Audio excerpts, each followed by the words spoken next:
الله وكفى وسلام على عباده الذين اصطفى أما بعد فأعوذ بالله من الشيطان الرجيم بسم الله الرحمن الرحيم محمد رسول الله والذين معه أشداء على الكفار رحماء بينهم صدق اللہ العظیم۔ حضرات محترم، میرے بھائی بہنوں اور بیٹیوں، میں سیدنا عمر فاروق رضی اللہ تعالی عنہ کے بارے میں چند باتیں آپ حضرات کو سنانا چاہتا ہوں۔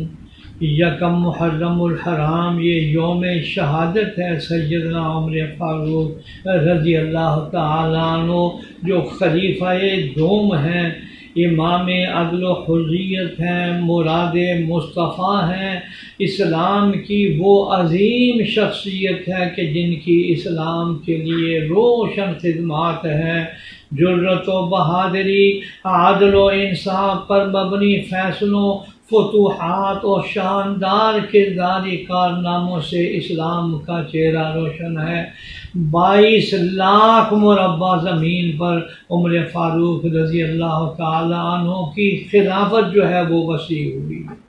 وہ عمر فاروق خوش قسمت ہے جن کو مراد مصطفیٰ کہا جاتا ہے کہ جناب رسول اللہ صلی اللہ علیہ وسلم نے ان کے ایمان اور اسلام کے لیے دعا مانگی۔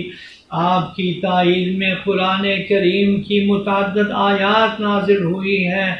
آپ کی شان میں 40 کے قریب احادیث نبی بھی موجود ہیں۔ آپ کے بارے میں حضرت صلی اللہ علیہ وسلم نے فرمایا، ترمذی شریف کی روایت، لو کان بعدی نبیا لکان عمر بن الخطاب، اگر میرے بعد نبوت جاری ہوتی تو عمر فاروق اللہ کا نبی بن جاتا۔ معراج کی رات حضور صلی اللہ علیہ وسلم نے ایک محل دیکھا تو پتہ چلا کہ یہ قصر عمر ہے، عمر فاروق کا محل ہے۔ میرے دوست اور بزرگوں، سیدنا حضرت سعد بن ابی وقاص کی روایت سناتا ہوں کہ حضور صلی اللہ علیہ وسلم نے ارشاد فرمایا، اے عمر بن خطاب، قسم ہے اس ذات پاک کی کہ جس کے قبضہ قدرت میں میری جان ہے، جب تم کو شیطان کسی راستے پر چلتے ہوئے دیکھتا ہے تو وہ اس راستے کو چھوڑ دیتا کر دوسرا راستہ اختیار کر لیتا ہے، یعنی جہاں عمر فاروق گزرے شیطان بھاگ گیا۔ یہ میں بخاری اور مسلم شریف کی روایت نقل کر رہا ہوں۔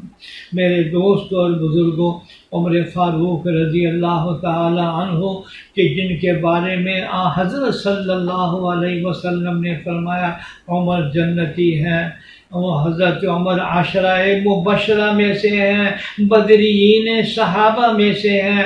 اللہ جل شانہ نے ان سے دین کا وہ کام لیا ہے کہ تاریخ میں اس کی مثال نہیں ملتی۔ اللہ تعالی ہماری طرف سے ان کو جزائے خیر عطا فرمائے۔ یہ ہے وہ لوگ کہ جن کے بارے میں قرآن یہ کہہ رہا ہے، رضی اللہ عنہم ورضوا عنہ۔ اللہ تعالی ہمیں ان کے نقش قدم پر چلنے کی توفیق عطا فرمائے۔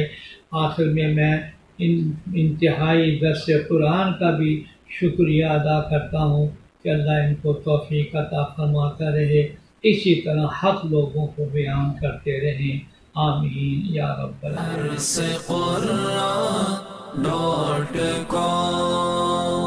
www.darsequran.com